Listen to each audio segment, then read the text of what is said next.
ये है खूबसूरत माउंट एवरेस्ट। लेकिन क्या आपको पता है कि ये एवरेस्ट 340 से भी ज्यादा लोगों की जान ले चुकी है। हर साल इसे चढ़ने वाले 4 क्लाइंबर में से किसी एक की मौत तो निश्चित तौर पे हो जाती है। दुनिया की ये सबसे ऊंची पीक सी लेवल से करीब 29,000 से भी ज्यादा फीट पर आती है और ये हर साल बढ़ते ही जा रहा है। यहाँ टेम्परेचर करीब -20 से -60 तक भी ड्रॉप कर जाता है। एवरेस्ट का ये समिट स्ट्रेटोस्फीयर तक एक्सटेंड होता है, तो यहाँ पावरफुल जेट स्ट्रीम्स हवा को लगभग 160 किलोमीटर प्रति घंटे की रफ्तार से ले चलती है। इतनी तेज हवा क्लाइंबर्स को इजीली माउंटेन से प्रोपल करके गिरा सकता है और यहाँ ऑक्सीजन की मात्रा भी सी लेवल से लगभग 50 से 70% तक कम हो जाता है। इतने सारे डेंजरस फेटल रिस्क होने के बावजूद भी हर साल ये लोग एवरेस्ट चढ़ने चले जाते हैं। ऐसे ही 6 मई 1996 को दुनिया के हर एक कोने से काफी लोग इकट्ठे होते एवरेस्ट के इस बेस कैंप पर और करीब 33 लोग हमारे इस एक्सपीडिशन में शामिल होते हैं। 4 दिन बाद 10 मई को अचानक से एक भयंकर बर्फीली तूफान आ जाता है और ये क्लाइंबर्स इसमें बुरी तरीके से फंस जाते हैं। There is a massive storm headed your way. और इसमें उनमें से 8 लोगों की जान चली जाती है और फिर ये एवरेस्ट क्लाइंबिंग की हिस्ट्री का one of the worst disaster बन जाता है। ये एक्सपीडिशन पूरी क्लाइंबिंग कम्युनिटी के लिए एक बहुत बड़ा ट्रैजिक इवेंट बन जाता है। कई सारे सवाल खड़े होने लगते हैं, एग्जैक्टली क्या गलतियां हुई थी? इनके पास ऐसे भयंकर स्टॉर्म का कोई प्री वार्निंग था? किसकी लापरवाही की वजह से 8 लोगों को जान खोना पड़ा? आइए इस डिजास्टर के पीछे हुई मिस्ट्री को जानते हैं। At the cruising altitude of a 747. It's suffering, man. A few more days.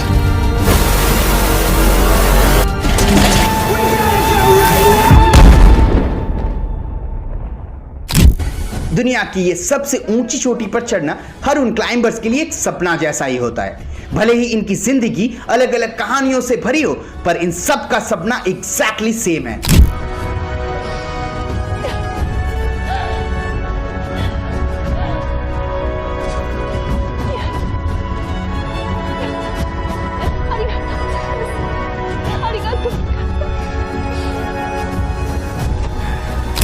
अब इस कहानी को अच्छे से समझने के लिए पहले हमें इसकी रूट, ऑल्टीट्यूड और रिस्क फैक्टर्स को समझना पड़ेगा। ये एवरेस्ट आने के लिए पहले आपको काठमांडू तक आना होता है और फिर काठमांडू से एक हेलीकॉप्टर के जरिए आपको 9,400 फीट पर लुगला एयरपोर्ट तक जाना होता है और इसमें करीब 30 से 40 मिनट का टाइम लग जाता है। अब इस लुगला एयरपोर्ट से करीब 60 किलोमीटर ट्रेक करते हुए आपको एवरेस्ट के बेस कैंप तक जाना होता है और नॉर्मली इस ट्रेकिंग में लगभग 7 से 8 दिन का टाइम लगता है। अब करीब 17,600 फीट की हाइट पर आता है ये बेस कैंप और यहाँ पे आपको सपोर्ट स्टाफ, रेडियो ऑपरेटर्स और मेडिक्स मिल जाते हैं। क्योंकि आपके शरीर इस हाइट के साथ एकस्टम नहीं रहता है, तो यहाँ पहले प्रिपरेशन पीरियड होता है आपके लिए, जो लगभग 20 से 40 दिन तक का होता है। इसमें आपको हायर ऑल्टीट्यूड के लिए ट्रेन किया जाता है, आपके बॉडी के वाइटल्स को चेक करा जाता है और रेगुलर इंटरवल में आपके शरीर को मॉनिटर भी करा जाता है। एक्चुअली में आपको एक्लिमेटाइजेशन के लिए एक डेडिकेटेड टाइम पीरियड दिया जाता है, क्योंकि आपकी बॉडी अगर एडप्ट ना कर पाती है तो आपको पल्मोनरी एडिमा या सेरिब्रल एडिमा होने का एक हाई रिस्क हो जाता है। आपकी सेरिब्रल ब्लड फ्लो भी रप्चर हो सकती है, तो इसीलिए एक्लिमेटाइजेशन बहुत ही ज्यादा जरूरी हो जाता है। आपको सर्टेन हाइट्स पे ले जाया जाता है और फिर बेस कैंप तक वापस ले आया जाता है। ये ट्रेनिंग के बाद एक रिकवरी टाइम सेट करा जाता है और इस पीरियड के बाद शुरू होती है समिट के लिए ये फाइनल चढ़ाई। करीब 18,000 फीट पर आती है ये खुम्बू आइस फॉल। टेम्परेचर करीब -7 डिग्री सेल्सियस से भी ज्यादा हो जाती है और इसी रोड से होते हुए करीब 19,600 फीट की हाइट पर आता है कैंप 1 और अब साउथ कोल रूट से जाके 21,000 फीट की हाइट पर आता है ये कैंप 2। ये इन कंपनीज के लिए एक लास्ट कैंप होता है जहां इमरजेंसी चीजें जैसे ऑक्सीजन कैंप्स, रोप्स यहीं पे स्टैक किए जाते हैं, क्योंकि इसके बाद जर्नी बहुत ही ज्यादा डिफिकल्ट बन जाती है। एंगल पूरे स्टीफ होने लगती है, टेम्परेचर ड्रास्टिकली -20 डिग्री सेल्सियस से भी ज्यादा गिरने लगती है और बीच बीच में आपको क्रेविसेस भी देखने को मिलता है। Actually crevices basically deep cracks होता है इस आइस ग्लेशियर्स में और ये बहुत ही ज्यादा डेंजरस चीज होती है। फिर लाहौर से फेस होते हुए 23,625 फीट की हाइट पर आता है ये कैंप 3 और इस पॉइंट को काम बिफोर स्टॉर्म कहा जाता है। फिर से 4,000 फीट की और चढ़ाई के बाद लगभग 26,000 फीट पर आता है ये कैंप 4 और इस पोजीशन से सबमिट अब बस 4000 फीट की है और यहां से शुरू होता है द डेथ जोन, क्योंकि इस पॉइंट पे अब ह्यूमन बॉडी इन कंडीशंस को अडेप्ट नहीं कर सकता है। ऑक्सीजन लेवल सी लेवल का 1/3 हो जाता है। मेंटल और फिजिकल कंडीशंस रैपिडली नेगेटिव होने लगती है। हेलुसिनेशंस आना शुरू हो जाता है। बॉडीली फंक्शंस रैपिडली आपकी डिटोरिएट करने लगती है और फिर loss of consciousness and ultimately death भी हो सकती है। और फिर 28,840 फीट पे आता है हिलरी स्टेप और ये इस जर्नी का one of the most difficult point है, क्योंकि एंटायर स्नोई और स्टीपी राइज पे भरा हुआ है और सिर्फ फिक्स रोप के जरिए ही इसे चढ़ा जा सकता है। अब ये चढ़ाई अगर आप कर लेती हो तो उसके बाद आपको मिलता है द समिट पॉइंट, लगभग 29,000 फीट की हाइट पर दुनिया की ये सबसे ऊंची चोटी और ये खूबसूरत पीक। साथ में ये क्लाइंबिंग एक्चुअली सिर्फ मई के महीने में ही की जाती है। सिर्फ 2 वीक का टाइम पीरियड होता है जब क्लाइंबिंग कंडीशन मोस्ट आइडियल माना जाता है और उसमें भी वेदर की वजह से एक विंडो होता है जिसके अंदर क्लाइंबर्स को सबमिट करके वापस कैंप 4 तक आना होता है। अब आते हैं हम हमारी कहानी पे। 2 टीम और कुल मिलाकर 33 लोग हमारे इस किस्से से जुड़े हुए हैं जो उस दिन समिट तक जाने के लिए 6 मई को बेस कैंप से रवाना हुए थे। पहली team adventure consultant. Adventure consultant एक न्यूजीलैंड बेस्ड एडवेंचर कंपनी है जो Himalaya, Antarctica, Africa, south America, New Zealand और यूरोप में ट्रेकिंग और क्लाइंबिंग करवाते हैं। और इस एडवेंचर कंसल्टेंट टीम को लीड कर रहे होते हैं इस कंपनी के फाउंडर रॉब हॉल, जो काफी रेस्पेक्टेड और एक्सपीरियंस क्लाइंबर थे और इससे पहले वो खुद 5 बार समिट तक जा चुके हैं, जो तब के लिए कोई भी नॉन शेपर माउंटेनियर में से सबसे हाईएस्ट नंबर था। रॉब के साथ 2 और गाइड भी थे, पहला ऑस्ट्रेलियन माउंटेनियर माइकल ग्रूम और दूसरा न्यूजीलैंड के माउंटेनियर गाइड एंडी हैरिस। अब रॉब हॉल के क्लाइंट्स के तौर पे थे पहले फ्रैंक फिशबेक, जो पहले 3 बार ट्राई कर चुके थे। 94 में साउथ समिट तक भी पहुंच पाए थे, पर इस बार उनको एकदम समिट तक जाना है। दूसरा डॉग हैंसन, एक पोस्टल वर्कर जो रॉब हॉल के साथ पहले भी अटेम्प्ट किए हुए थे पर उस टाइम वापस आ गए थे करीब हिलरी स्टेप से। तीसरा स्टुअर्ट हचिनसन, हॉल के टीम के ये सबसे यंगेस्ट क्लाइंबर जो 1988 में the K2 winter expedition team का हिस्सा थे, तो लगभग 26,000 फीट तक का एक्सपीरियंस होता है इनके पास। चौथे में है लुई कशीके, एक लॉयर और वेंचर कैपिटलिस्ट। इनके पास 26,000 फीट का कोई भी एक्सपीरियंस नहीं था। पांचवा जॉब क्रैकवर, जो आउटसाइड मैगजीन का एक जर्नलिस्ट थे। साथ में ये टेक्निकल क्लाइंबर भी थे, पर 26,000 फीट या उससे ज्यादा का इनके पास कोई एक्सपीरियंस नहीं था।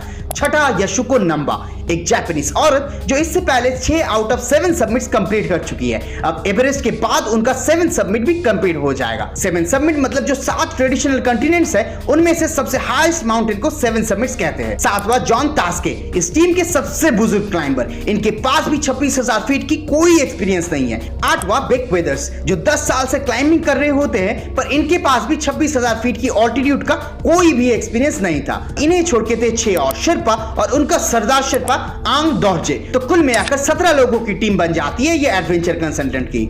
अब आते हैं हम हमारी दूसरी टीम पर, माउंटेन मैडनेस। ये एक्चुअली में एक यूएसए सिएटल बेस्ड माउंटेनियरिंग और ट्रेकिंग कंपनी है जो लोगों को माउंटेन एडवेंचर ट्रैवल करवाते हैं और इनके ट्रेनिंग स्कूल भी है माउंटेनियरिंग और रॉक क्लाइंबिंग का। एडवेंचर कंसल्टेंट टीम की तरह ही इस टीम को भी लीड कर रहे होते हैं इसके फाउंडर स्कॉट फिशर, जो एक बहुत ही रिनाउंडेड क्लाइंबर थे। बेसिकली ये बिना कोई भी सप्लीमेंट्री ऑक्सीजन को यूज करे हाईएस्ट माउंटेन पीक से कभी भी असेंड कर लेते थे और इसीलिए क्लाइंबिंग वर्ल्ड में इनके इस डेयरिंग क्वालिटीज के काफी चर्चे होती थी। स्कॉट फिशर के साथ 2 और गाइड भी थे, पहला अमेरिकन माउंटेनियर नील बीडलमैन और दूसरा कजाकिस्तान के माउंटेनियर एनाटोली बोकीव, जो 18 बार से भी ज्यादा टाइम उस 26,000 फीट की हाइट के माउंटेन्स को असेंड किया है, उनमें से 10 बार तो बिना सप्लीमेंट्री ऑक्सीजन के। अब इनके क्लाइंट्स के तौर पे थे पहले मार्टिन एडम्स, जो एंडीज माउंटेन रेंज की एकांगुआ, नॉर्थ अमेरिका की डेनेली और अफ्रीका के डॉर्मेंट वोल्केनो माउंट किलिमंजारो जैसे माउंटेन्स को असेंड किए हुए हैं। दूसरा शार्लोट फॉक्स, पहली अमेरिकन वुमन जो 3 बार अलग अलग पहाड़ की 26,000 फीट से भी ज्यादा हाइट की समिट को कंप्लीट कर चुकी है। तीसरा लेम गेमलगर्ड, एक डैनिश क्लाइंबर। चौथा डेल क्रूज, स्कॉट फिशर का एक बहुत पुराना दोस्त। पांचवा टीम मैडिसन, एक स्किल्ड क्लाइंबर जो कोलोराडो और कैनेडियन रॉकीज में भी कई बार एक्सटेंसिवली क्लाइंब कर चुके हैं। छठा सैंड्रा हिल पिटमैन, एक fashion editor, most successful climber जो 13 साल की उम्र से ही क्लाइंबिंग कर रही है और इससे पहले इन्होंने 2 बार एवरेस्ट समिट के लिए ट्राई कर चुकी होती है। पहली बार 1993 में, उस टाइम लगभग 23,500 फीट की हाइट से, और दूसरी बार 1994 में जब 25,000 फीट की हाइट से वो वापस आ जाती है। दोनों बार एक भयंकर एवलांचे आने का रिपोर्ट सपोर्ट था और इसी वजह से वो वापस आ जाती है। सातवां पीटर स्क्वेनिंग, एक अमेरिकन माउंटेनियर जो पाकिस्तान के गैशरबुम 1 और एंटार्क्टिका के माउंट विंसेंट पर असेंड कर चुके होते हैं और 1953 के वो अमेरिकन कैराकोरम एक्सपीडिशन में सिंगल हैंडेडली अपनी टीम के 6 मेंबर की जान बचा लेते हैं। इनके हीरोइक्स क्लाइंबिंग कम्युनिटी के लिए एक बहुत ही बड़ा मिसाल था। आठवां क्लेब स्क्वेनिंग, ये पीटर का भतीजा है। ये भी क्लाइंबिंग करते हैं, यूएस के national down on ski racer भी रह चुके हैं और इन्हें छोड़ के 7 और शेरपा है और उनके सरदार शेरपा लोब्सांग। तो कुल मिलाकर इस टीम में भी 17 जन ही होते हैं जो समिट तक जाने वाले होते हैं। उस दिन अप्रैल 8, 1996 को ये दोनों टीम काठमांडू पहुंचते हैं और फिर काठमांडू से लुकला तक फ्लाइट और फिर ट्रिक करते हुए अपने बेस कैंप तक पहुंच जाते हैं। ये लोग वही रुकते हैं, ट्रेन करते हैं, एक्लेमेंटाइज करते हैं और फिर वो प्राइम घड़ी आ जाती है जिसका इन सबको बेसब्री से इंतजार होता है। मई 6, 1996 को एडवेंचर कंसल्टेंट और माउंटेन मैडनेस की ये दोनों टीम साथ में सबमिट अटेम्प्ट शुरू करते हैं। सुबह 4 बजे सब क्लाइंबर्स साउथ कोल से सबमिट के लिए निकल जाते हैं। वेदर कंडीशन तो उस वक्त ठीक ही थी, लेकिन टाइम मैनेजमेंट एक बहुत बड़ी चैलेंज बन जाती है। तो रॉब हॉल और स्कॉट फिशर दोनों मिलकर डिसाइड करते हैं कि 2 बजे तक उन्हें वापस लौटना पड़ेगा कैंप 4 को।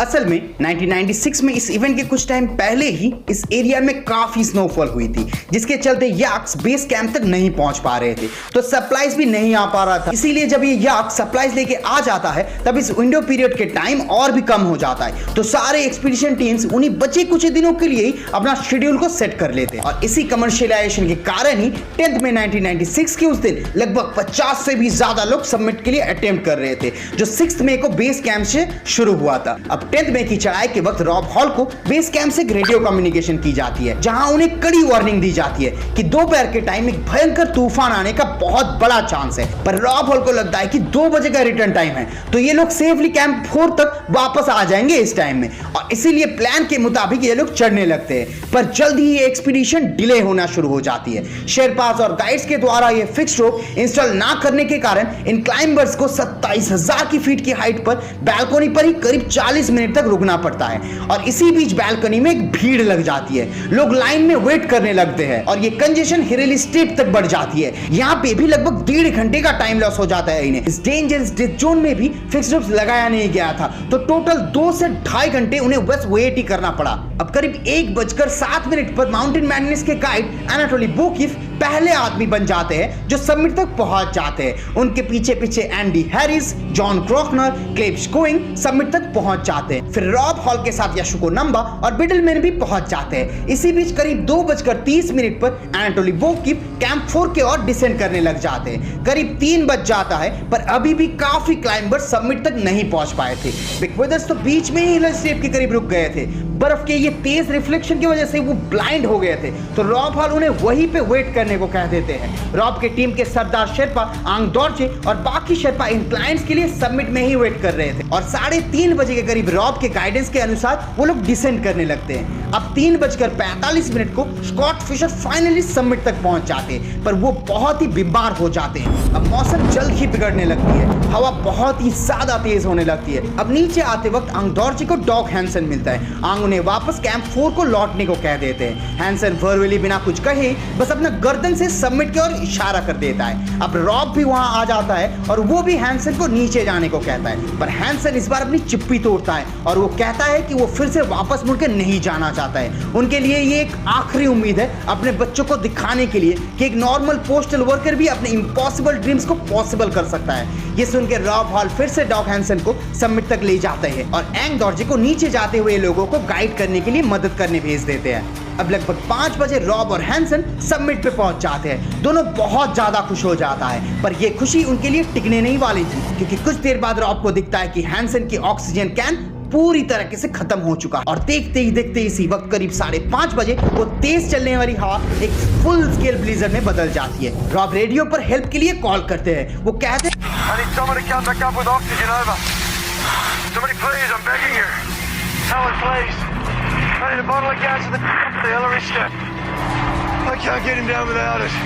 एंडी हैरिस रॉब की टीम के गाइड इस वक्त कैंप 4 पर वापस जा रहे होते हैं। वो बाकियों को नीचे जाने को कहते हैं और उन्हें इकट्ठे रहने को बोल देते हैं और खुद रॉब को मदद करने के लिए वापस समिट की ओर मुड़ जाते हैं। अब एंडी हैरिस साउथ समिट पर ऑक्सीजन कैचर तक पहुंच जाते हैं, पर उन्हें बस खाली टैंक से मिलता है। वो टेंशन में आ जाते हैं कि अपने दोस्त को कैसे हेल्प करेंगे, तो उन्हें समझ ही नहीं आता है। वो माइक ग्रूम को वापस रेडियो पर कॉल करते हैं और बताते हैं कि उन्हें एक भी ऑक्सीजन टैंक्स नहीं मिल रहा है। माइक उन्हें बताने की कोशिश कर रहे होते हैं कि साउथ समिट में एक्चुअली में 2 रिप्लेनिश टैंक्स अवेलेबल था, पर तब तक इनके डिवाइस सब काम करना बंद कर देता है। इसी वक्त इन सब चीजों से अनजान रॉब हॉल समिट रिज पर उस हाई ऑल्टीट्यूड में हैंसन को असिस्ट कर रहे थे और इस भयंकर तूफान से दोनों लड़ रहे थे। स्टॉर्म नीचे जाने वाले क्लाइंबर्स की लाइफ को भी बहुत जल्दी ही जेपरडाइज कर देता है। कैंप 4 तक जाने के लिए जो फिक्स्ड रोप और ट्रायल्स बनाया हुआ था वो अब टोटली वाइप्ड आउट हो चुका है। स्कॉट फिशर और वो ताइवानीज क्लाइंबर मकालू गाओ मिंग दोनों बालकनी में फंस जाते हैं।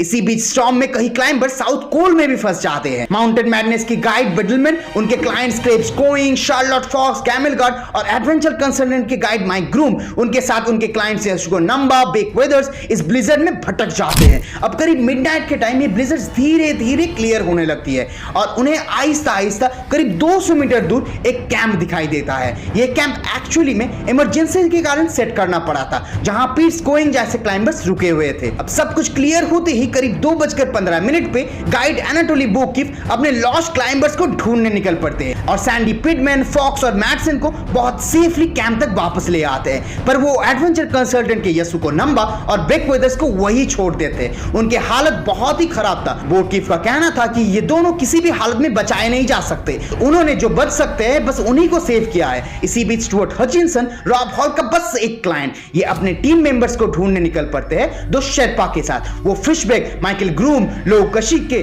जॉन तास्के, यशुको नंबा और बेक वेदर्स सभी को ढूंढ लेते हैं। पर यशुको और बेक की हालत सच में ही उस टाइम बहुत खराब हो गया था। वो दोनों पूरा बर्फ में जम गए थे, इसीलिए ये लोग भी इन दोनों को छोड़ के फिर से कांगफू फेज में उस टेम्पररी कैंप में वापस आ जाता है। अगले सुबह 11 मई को 4:43 पर बेस कैंप में एक रेडियो कॉल आता है। कॉल के उस तरफ बात कर रहे होते हैं रॉब हॉल। वो कहते हैं कि वो 29,000 फीट की हाइट पर साउथ समिट के पास अभी भी जिंदा है, जैसे तैसे सरवाइव करके बचे हुए हैं, जहां टेम्परेचर -40 डिग्री सेल्सियस और ऑक्सीजन 60% तक कम हो गया है। ऊपर से रॉब के बॉटल ऑक्सीजन की वो रेगुलेटर अब पूरी तरह आइस से चोक्ड हो चुका है। साथ में वो कहते हैं कि डॉग हैज गॉन और एंडी जो इन लोगों के लिए ऑक्सीजन कैन लेकर आ रहे थे वो भी इस पॉइंट पर अब मिसिंग हो चुके हैं। अब हॉल 4-4.5 घंटे कोशिश करते रहते हैं और करीब 9 बजे अपने ऑक्सीजन मास्क को फिक्स कर लेते हैं। इसी बीच रॉब हॉल के शेर्पा आंग दौरजे 2 और 3 शेर्पा लोगों को लेते हैं और हॉल को बचाने के लिए निकल पड़ते हैं। पर करीब सुबह के 7 बजे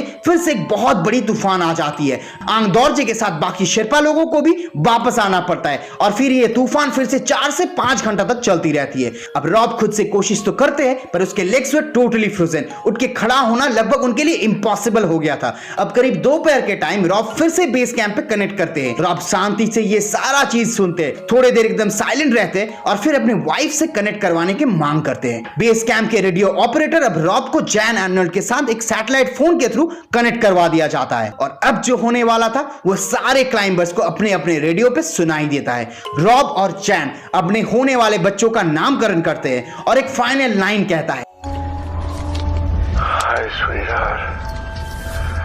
How are you? I'm thinking about you.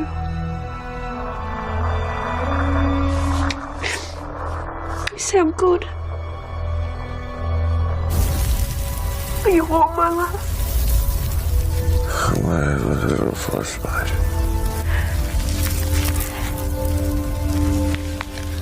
I love you. Please don't worry too much.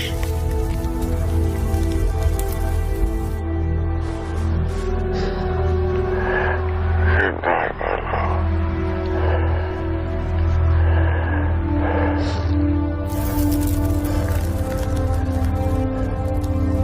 और फिर कुछ देर में सब कुछ साइलेंट हो जाता है और रॉब हॉल अपनी नींद में ही चले जाते हैं। और कुछ ही लम्हे में, बस कुछ मिनटों के अंदर ही ये वेदर और डिटोरिएट करके फिर से एक ब्लिजर्ड में बदल जाता है। ये करीब 7 से 8 घंटा तक चलती रहती है और फिर 13 दिन बाद 23 मई को एडमंड फिशर्स, एक अमेरिकन माउंटेनियर, रॉब हॉल के इस डेड बॉडी को डिस्कवर करते हैं। रॉब आज भी उस 29,000 फीट पे है। डॉग हैंसन और एंडी हैरिस की ये बॉडीज आज तक भी नहीं मिला है। अब हम हमारे कहानी पे वापस आते हैं। इसी बीच एक बहुत बड़ा मिरेकल भी होता है। सुबह के करीब 11 बजे बेक वेदर्स अपने कॉन्शियसनेस में वापस आ जाते हैं। वो उठते हैं, यासुको नंबा को खींच के बर्फ से निकालते हैं और उन्हें उठाने की कोशिश भी करते हैं, पर यासुको नंबा वाज नो मोर। तो बेक, जो कि फ्रॉस्ट बाइट से भरे हुए होते हैं, हाफ ब्लाइंड और हाइपोथर्मिया जब उनके जान को कभी भी ले सकता है, उस वक्त वो खुद से डिसेंड करने लगते हैं और इस हालत में भी वो नए कैंप तक चले आते हैं। जितने भी लोग नीचे उस कैंप में मौजूद थे वो सारे शॉक हो जाते हैं। बेक का ये हौसला बाकियों में एक ऊर्जा डाल देता है।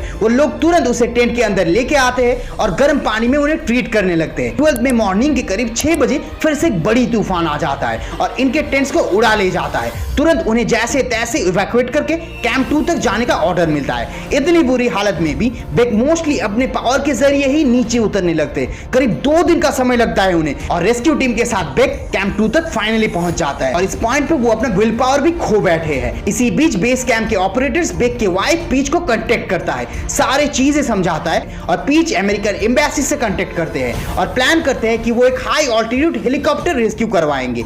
पर इस हाइट पे पहले कोई भी हेलीकॉप्टर रेस्क्यू ऑपरेशन नहीं किया गया था, तो ये ऑपरेशन भी एक बहुत बड़ी चैलेंज ही था और इस ऑपरेशन को करने वाले थे द कर्नल मदन केसी। ये नेपालीस आर्मी पायलट जाते हैं और पहले मकाऊ गांव, एक ताइवानीज लीडर और फिर बेक वेदर्स दोनों को रेस्क्यू करके ले आते हैं। बेक वेदर बाद में इवेंचुअली रिकवर तो करते हैं, पर फ्रॉस्ट बाइट के चलते he lost his nose, right hand, half of his right forearm and all of his fingers. Total 8 लोग जान से हाथ धो बैठते हैं। इस डिजास्टर ने एवरेस्ट क्लाइंबिंग कम्युनिटीज को हिला कर रख दिया था। Rob Hall, Andy Harris, Doug Hansen, Yasuko Namba, Scott Fischer और 3 इंडो टिबेटियन बॉर्डर के 3 इंडियन पुलिस ऑफिसर, सूबेदार स्वांग सामला, लांस नायक दौरचे मुरुफ और हेड कांस्टेबल स्वांग पालो। जनरली इसमें 5 से 6 रीजन दिया जा सकता है इस ट्रेजेडी के लिए। पहला और सबसे बड़ी चीज इसके वेदर कंडीशंस। तूफान रुकने का नाम ही नहीं लिया कुछ दिनों के लिए।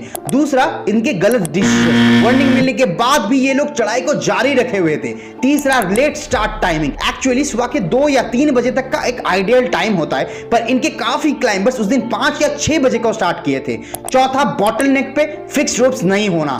आंग दौरजे और लॉबसंग दोनों टीम के हेड शेरपा को ये अर्ली एक्सपीडिशन करके रोप्स को अटैच करना था, पर लॉबसंग सैंड्रा हिल पिटमैन के पर्सनल सामान कारी कर रहे थे, तो उसने आंग दौरजे को असिस्ट नहीं किया, इसलिए आंग दौरजे भी अकेला काम नहीं कर पाए और इसलिए वो भी वापस आ जाते हैं। इसके चलते एक लॉन्ग कंजेस्टेड लाइन देखने को मिला हमें, जो इवेंचुअली टाइम को इफेक्ट किया। पांचवा, लैक ऑफ ऑक्सीजन कैन। इनके पास सफिशिएंट कैंस नहीं था, ऊपर से स्टॉर्म, एक्सट्रीम कंडीशंस और टाइम लॉस, तीनों मिलाकर ऑक्सीजन की रिक्वायरमेंट लेवल को ड्रास्टिकली बढ़ा देता है और इसीलिए सबके सिलेंडर्स टाइम के पहले ही खत्म होने लग रहा था। छठा, कम्युनिकेशन फेलियर। इनके पास सैटेलाइट फोन, रेडियोस तो था, पर स्टॉर्म के चलते सिग्नल वीक होता गया और कम्युनिकेशन बार बार ब्रेक होता गया और इसीलिए इस डिजास्टर के बाद एवरेस्ट क्लाइंबिंग कम्युनिटीज के अंदर काफी सारी डिस्कशन हुई, काफी सारे नए सेफ्टी प्रोटोकॉल्स भी लिए जाने लगे। जॉन क्रकर ने ये सारे चीजों को अपने किताब इनटू द थिन एयर में लिखते हैं। वो इसमें क्लियरली कहते हैं कि एक्सट्रीम वेदर कंडीशंस और ह्यूमन एरर्स के चलते इतनी बड़ी ट्रेजेडी हो गई।